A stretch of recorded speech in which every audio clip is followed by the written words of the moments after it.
우리가 살다가 보면 아이고 오늘은 안 먹어도 배부르시겠어요 이렇게 인사를 할 때도 있고 그런 인사를 들으실 때도 있지요. 옛말에 한국에 농사꾼이 자기 논에 물 댈 때, 그리고 자식 목에 음식 넘어갈 때는 안 먹어도 배부르다 그런 말을 했었어요. 저는 개인적으로 그럴 때가 있었는데요. 몇 번 있었는데 그중에 제일 기억 남는 게 한국에서 몇십 년 전입니다. 운전 시험을 보는데 일종 보통은 좀 이렇게 까다로웠어요. 주행도 있고 뭐 코스도 있는데 뒤로 또 백으로 나와야 되고, 그걸 제가 이제 한 번 떨어지고 두 번째 합격했어요. 그때 운전대 그 차에서 내리는데, 한국은 또 자기 차로 시험 보지 않지 않습니까? 시험 보는 차가 따로 있고, 그러니까 굉장히 긴장도 되고 그런데 합격을 했어요. 그래서 내려오는데 스피커로 말이죠. 최성암 씨 합격했습니다. 축하합니다. 그래요. 그게 얼마나 기분이 좋던지. 그런데 아이고 죄송해요. 제가 행정착오네요. 이거 다시 보니까 불합격이네요. 떨어졌어요. 요 말이 나올까 싶어가지고 빨리 운전 시험장을 벗어났던 적이 있어요. 나는 못 들었는데 이러면 되거든요. 그래서 하여튼 두 번째 만에 운전 시험 합격했던, 그게 너무너무 이렇게 즐거웠던, 기분 좋았던, 진짜로 안 보고도 배불렀던 그런 기억이 있어요.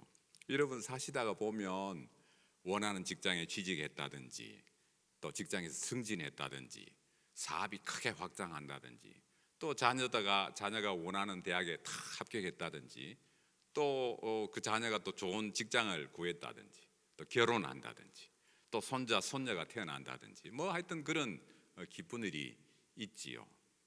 혹시 오늘이 그런 날이신 분이 계십니까? 우리 가운데 축하를 드립니다.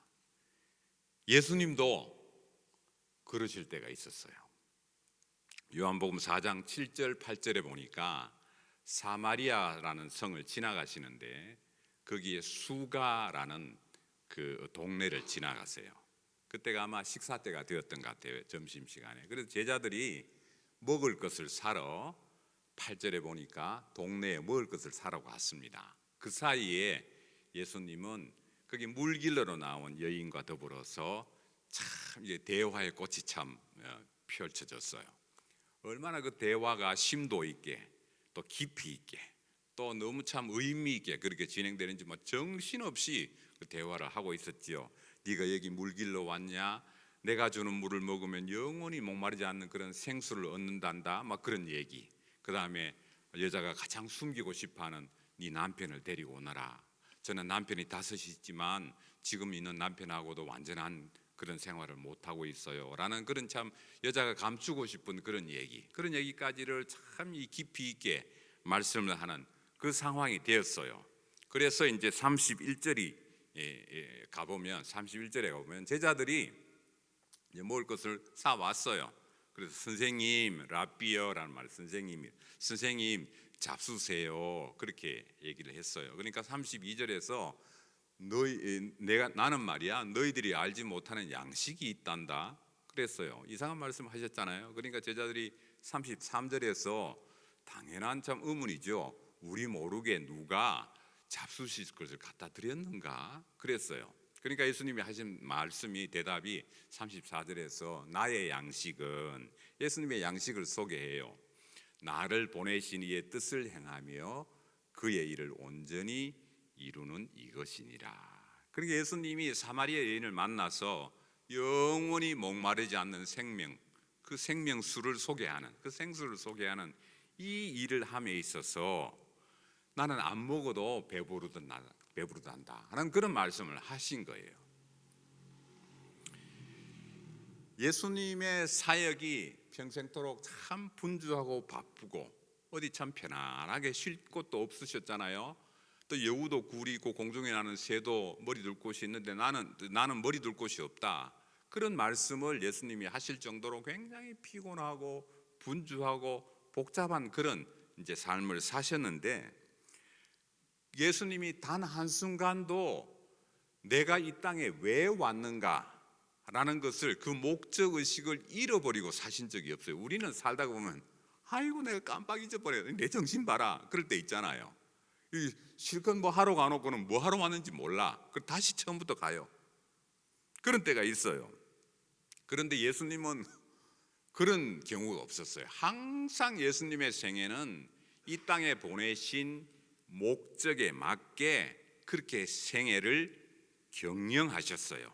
그걸 우리가 줄여서 사명이라 그렇게 이야기를 합니다. 예수님은 사명을 쫓아서 그렇게 사셨어요. 예수님의 그 사명, 예수님이 집중하셨던, 예수님의 생애를 통해서 집중하셨던 사명이 뭔가, 오늘은 그것을 한번 생각해 보려고 해요. 오늘 본문에도 나왔지만 예수님이 이 사시면서 늘 예수님의 그 생애 가운데 중심에 있었던 것은 나는 나를 보내신 이의 뜻대로, 나를 보내신 이의 원대로 그렇게 살아간다. 이게 이제 항상 예수님의 생애를 주장하고 있었어요. 몇 군데 우리 성경을 한번 볼 텐데요. 요한복음 5장 30절에 보면 나의 원대로 하려 않고 나를 보내신 이의 뜻대로 하려 한다. 나를 보내신 이가 있다.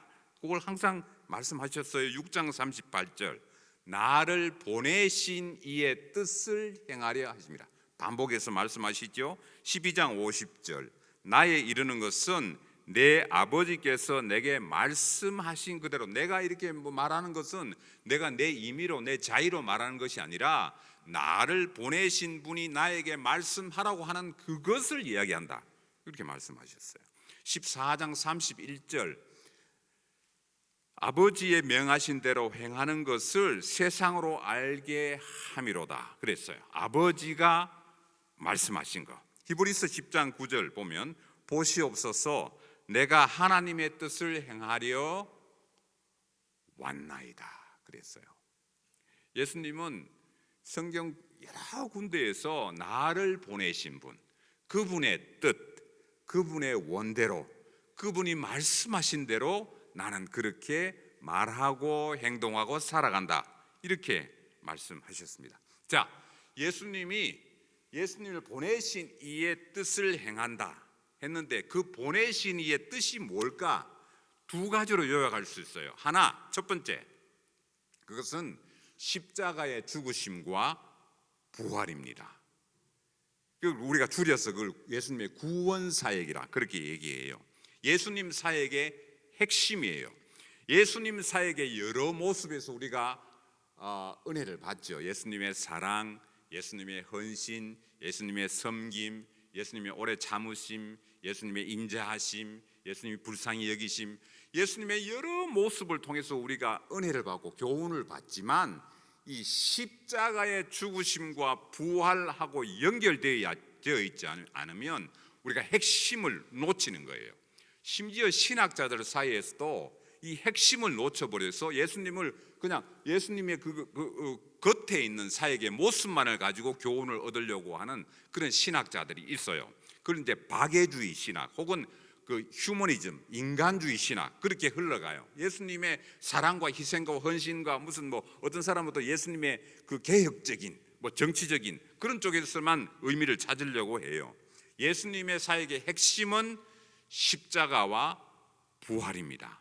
그러니까 십자가와 부활 사건이 예수님의 여러 사역과 반드시 연결되어 있어야 의미가 있죠. 예수님의 사랑도 십자가의 부활에서 꼭 완전히 이제 하이라이트죠. 그게 예수님의 희생, 섬김 이런 거 다 마찬가지죠. 자, 그런데 2000년 전에 저 갈보리 언덕에서 돌아가신 그 예수님이 그게 오늘날 나하고는 어떤 상관이 어떻게 연결되어 있나?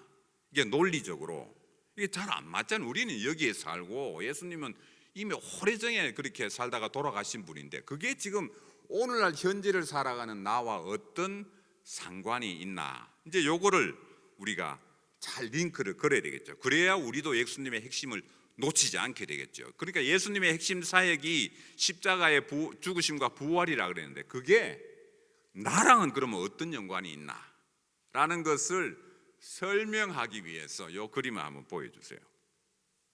맥도날드, 맥도날드 여러분 자주 가시죠? 가서 맛있는 거 드시고 하는데, 맥도날드에 가면 55세 되신 분들에게 시니어 커피라는 것을 제공해요. 아시는 분 계시나요? 제가 최근에는 안 가봤는데 얼마 전까지만 해도 1불 몇 전 했어요. 그러니까 굉장히 싸잖아요. 그리고 무한 리필입니다. 무한 리필. 그러니까 이게 얼마나 혜택이 좋습니까? 값도 싸고 무한 리필이에요.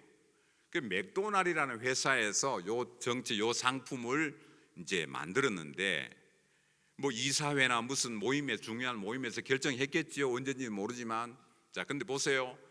여러분이 그 맥도날드에서 시니어 커피 정책을 만들 때 거기에 간 적이 있습니까? 거기에 뭐 한 표 행사했습니까? 우리 그런 적 없어요.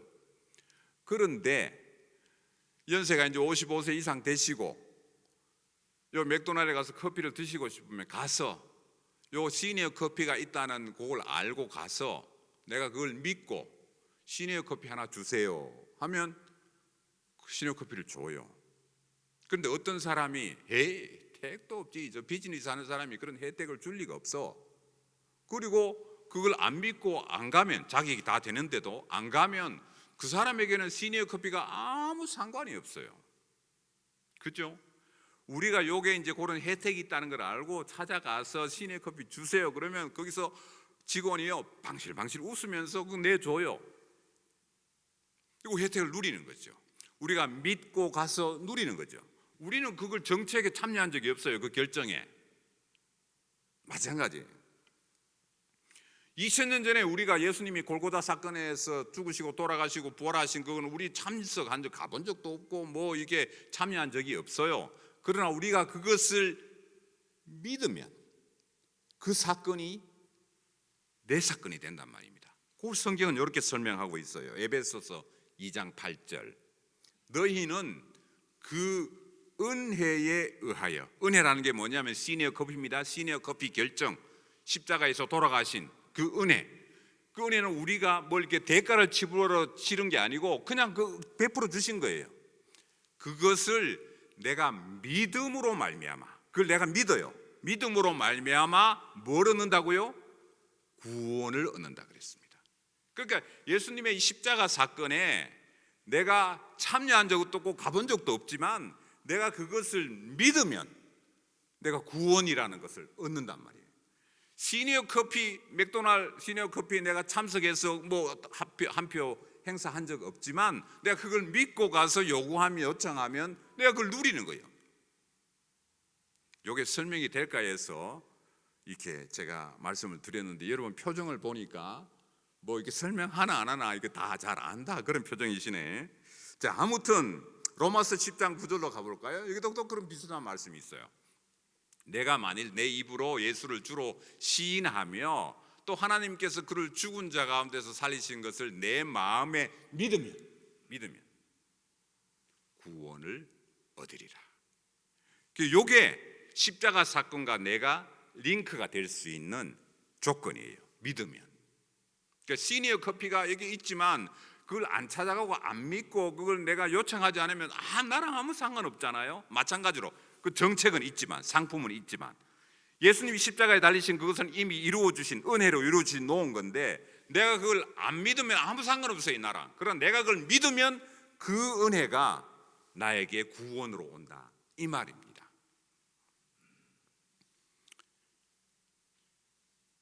그래서 교회에 나오지만 이 십자가 사건이 나와 전혀 상관이 없이 교회에 다니시면 그건 예수님의 본질, 예수님의 사역의 본질과 전혀 상관없는 그냥 왔다 갔다 하는 거예요. 교회에 뜰만 밟는. 하나님 입장에서 보면 하나님의 백성이 아니에요. 교회는 나오지만 종교 안에 크리스찬 이렇게 뭐 이렇게 기독교인 이렇게 쓸 수는 있을지 몰라도 여기에 나와서 하나님께서 우리에게 베풀어 주신 은혜 사건이 십자가잖아요. 그 십자가 사건을 내가 믿음으로 그 십자가 사건이 내게 돼야 돼요. 요걸 위해서 예수님이 오셨다는 말씀이에요. 예수님을 그냥 박애주의, 휴머니스트로 그렇게 존경하고 예수님은 좋은 성인이시지, 사랑을 베푸신 분이지, 인류를 치유하기 위해서 많은 애를 쓰신 분이지 라는 정도에만 그친다면 우리가 예수님의 본질을 놓쳐버리는 거예요.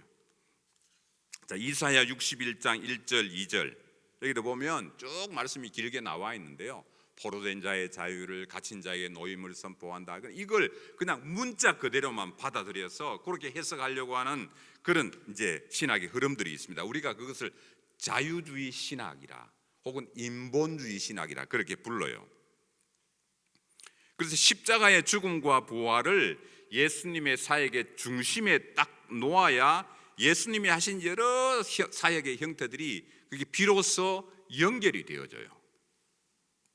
고린도전서 1장 22절 23절 유대인은 표적을 구하고 초자연적인 이적을 유대인들은 구하고 헬라인은 그리스 사람들은 사변적이고 철학적인 사람들이니까 지혜를 찾지만은 우리는 바울이 고백하기를 우리는 십자가에 못 박힌 그리스도를 전하니 유대인에게는 거리끼는 것이요 이방인에게는 미련한 것이다. 그렇게 소개해요. 그러면서 24절에 내려가면 부르심을 자들에게는 유대인이나 헬라인이나 그리스도는 하나님의 능력이요 하나님의 지혜니라 그렇게 이야기했습니다.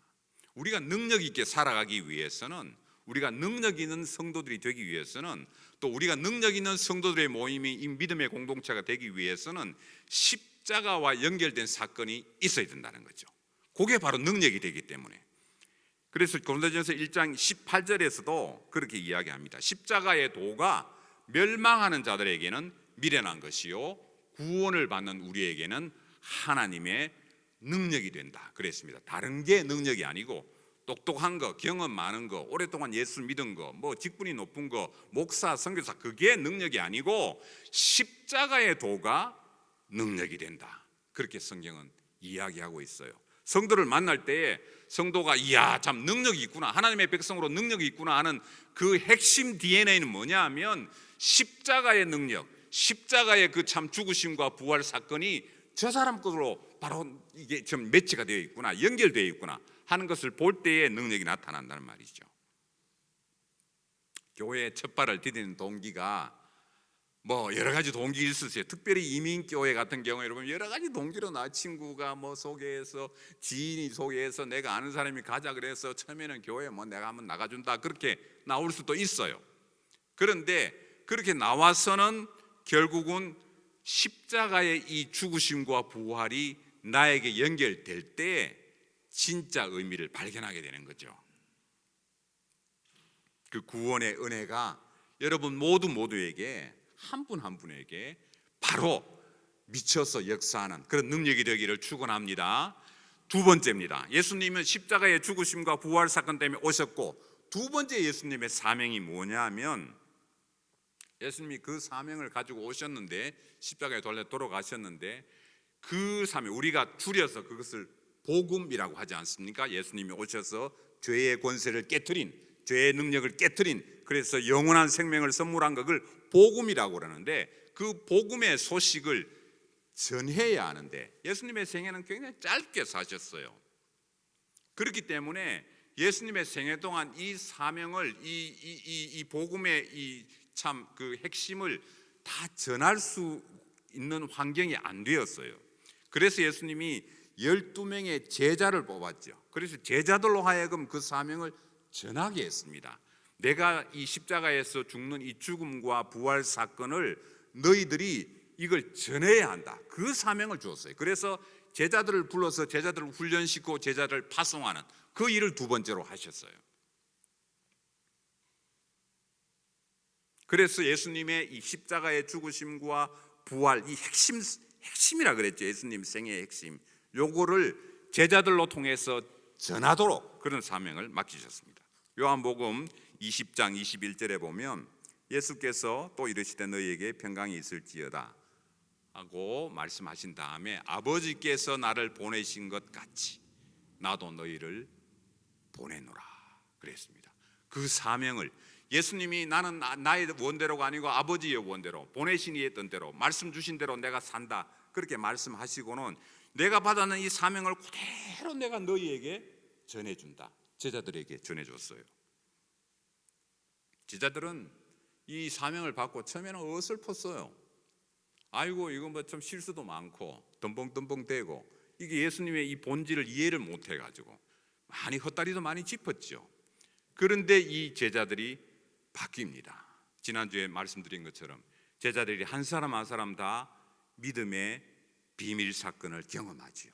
부활하신 예수님과 더불어 예수님과 개인적으로 만나는 사건들을 제자들이 경험합니다. 그리고는 제자들로 부름받다가 나중에는 사도들로 바뀝니다. 그리고는 이 사도들이 다 흩어집니다. 부활하신 예수님을 만나는 이 예수님의 제자들이 그 이후에 단 한 사람도 자기 고향에서 편안하게 노후를 맞았다 하는 제자는 한 사람도 없습니다. 다 떠났습니다. 다 떠났어요. 저 도마는 저 인도까지 갔습니다. 야고보 사도는 저 스페인까지 갔습니다. 우리가 오늘 오후에 선교 세미나 하면서 잠시 우리가 한번 경험하겠지만 예수님의 이 사명을 받은 제자들이 그 자리에 도저히 있을 수가 없었어요. 자기 고향에 붙어 있을 수가 없었어요. 예수님의 사명, 예수님의 그 피 끓는 그 사명, 피 끓는 혈세를 받았던 제자들이 그 소식을 전하지 않으면 견딜 수 없는 사명을 다 받았습니다. 자, 제자들로 인해서 또 사도들로 인해서 이제는 새로운 시대에 교회 시대가 열립니다. 곳곳에 믿음의 공동체가 세워지고 주의 이름으로 모인 그 이름들이 세워지고 교회라는 이름으로 모이기 시작했어요. 자, 예수님이 하나님으로 받았던 이 사명, 제자들로 전해진 전수된 이 사명, 제자들에게 전수받았던 이 사명들이 교회 시대가 열리면서 교회와 성도들에게 그대로 전수됩니다. 그래서 교회와 성도들의 사명도 하나님께서 께로부터 예수님이 받았던 그 사명을 그대로 받은 거예요.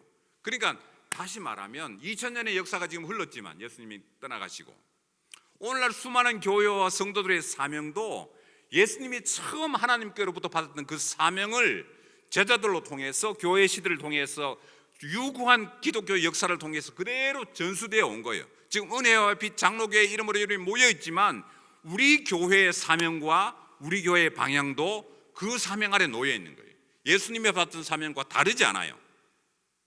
다르다 그러면 이제 이상해지는 겁니다. 같아야 돼요.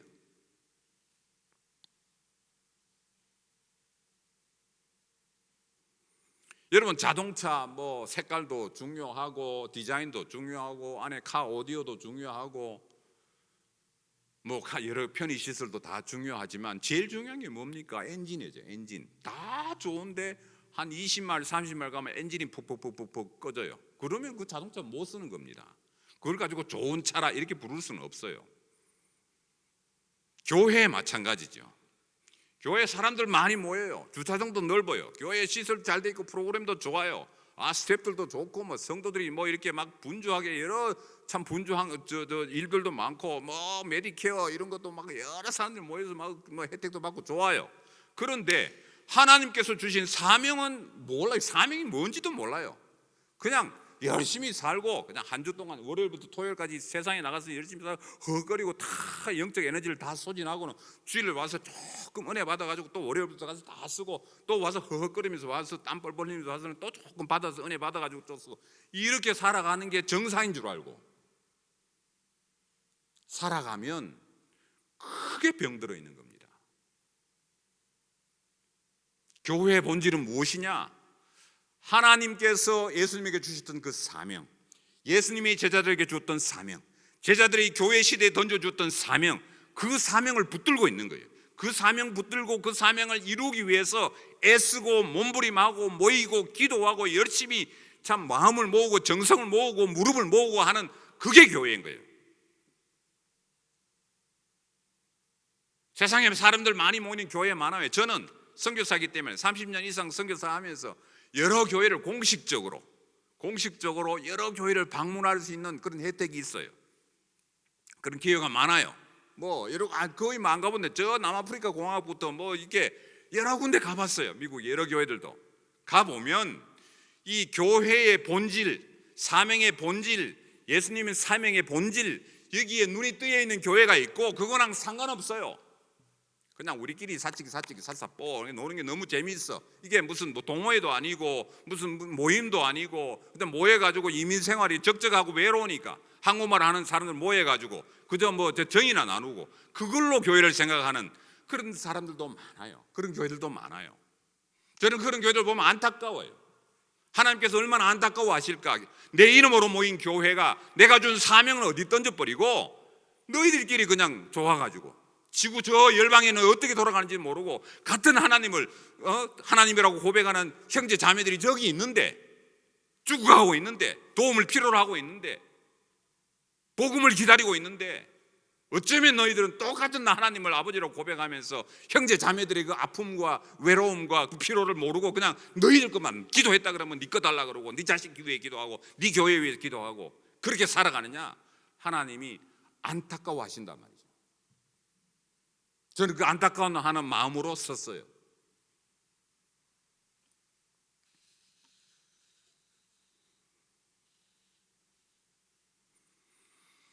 그런데 이 사명을 전하려고 하니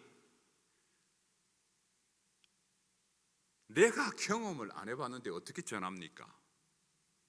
내가 그 경험하는 그 짜릿한 그 참 예수님처럼 밥 먹는 것도 잊어버리고 정말 여기에 몰두했던 그렇게 몰두했던 집중력을 가지고 그 사명을 붙들었던 그런 기억이 없는데 그 뭘 전하냐고. 뭘 그렇지 않겠습니까?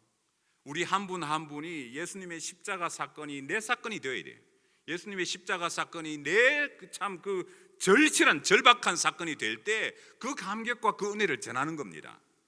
그래서 그 시작은 예수님의 구원 사역이 예수님의 그 십자가 사건이 내 사건이 되도록 내 믿음이 그 구원 사건을 내 것으로 받아들일 수 있도록 하는 그 절차가 먼저 필요하겠죠.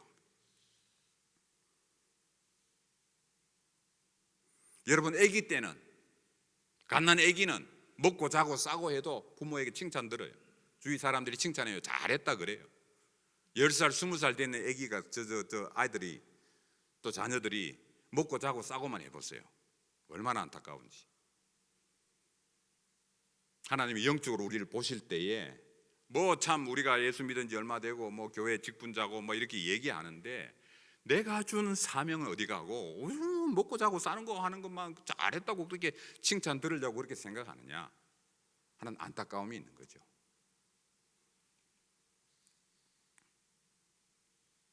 여러분 그래서 이 사명이 그냥 툭 떨어지는 게 아니잖아요. 기도하실 때마다 하나님 나에게도 사명을 주십시오. 하나님께서 이 직장, 이 일터, 내 사업터, 내가 나가는 이 참 그 직장을 통해서 하나님이 하시고자 하는 사명이 무엇입니까? 우리 가정을 통해서, 우리 자녀를 통해서 하나님 이루시고자 하는 사명이 무엇입니까? 그렇게 기도하시죠. 여러분 자녀를 향해서도 그냥 좋은 직장 가고 좋은 배우자 만나고 뭐 잘 살고 편안하게 살아라 그런 기도도 물론 필요하지만 하나님 이 아이들이 우리 다음 세대의 신앙과 성결을 잇는 기둥되게 해주십시오. 그렇게 기도하셔야 돼요. 부모가 다 이루지 못한 거, 할아버지 할머니 대해서 이루지 못했던 거 우리 아이들 대해서 우리 손자 손녀들 대해서 이루도록 하나님 그렇게 사명을 주십시오. 이 아이들이 사명의 눈이 뜨게 해주십시오. 여러분 운전하실 때 멀리 봐야지 차가 안 흔들리지 앞에 것만 보면 차가 자꾸 흔들려요. 항공모함은 작은 파도에 흔들리지 않아요. 우리 교회가 정말 하나님의 사명이라는 큰 목적 앞에 그 참 힘차게 나갈 때 하나님의 능력을 이루고 나갈 때 작은 문제들은 차고 나가요. 그런데 큰 목표가 없으니까 멀리 바라보이는 사명의 목표가 없으니까 이리 치면 이리 흔들리고 저리 치면 저리 흔들리고 이 사람 때문에 힘들고 저 사건 때문에 힘들고 그러지 않겠습니까? 그리고 사명이 있어야 내 삶의 의미와 가치를 발견해요.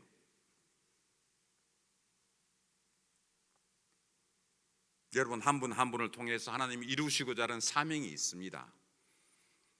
창세기 12장에서 땅의 모든 족속이 너로 인해서 복을 얻을 것이다 하는 아브라함의 그 사명, 아브라함의 복의 통로의 사명을 우리 다 받았어요. 왜냐하면 아브라함을 믿음으로 고백하는 예수 그리스도를 믿음으로 고백하는 모든 백성들은 하나님의 자녀들이고 아브라함의 후손들이기 때문에 여러분 한 분 한 분을 통해서 여러분 가문을 통해서 여러분 자녀를 통해서 여러분의 직장과 일터와 사업을 통해서 이루시고자 하는 하나님의 뜻이 무엇입니까? 그거 찾아야 돼요. 그래야 우리 인생이, 우리 사업이, 우리 나가는 그 참 걸음걸음이 의미가 없지가 않아요. 의미가 있는 삶이 돼요. 하나님께 칭찬 듣는 삶이 돼요. 사람 보기에는 실수 같아도, 사람 보기에는 실패 같아도, 사람 보기에는 이게 지금 안 되는 것 같아도 하나님이 인정하는 인생이 된단 말입니다.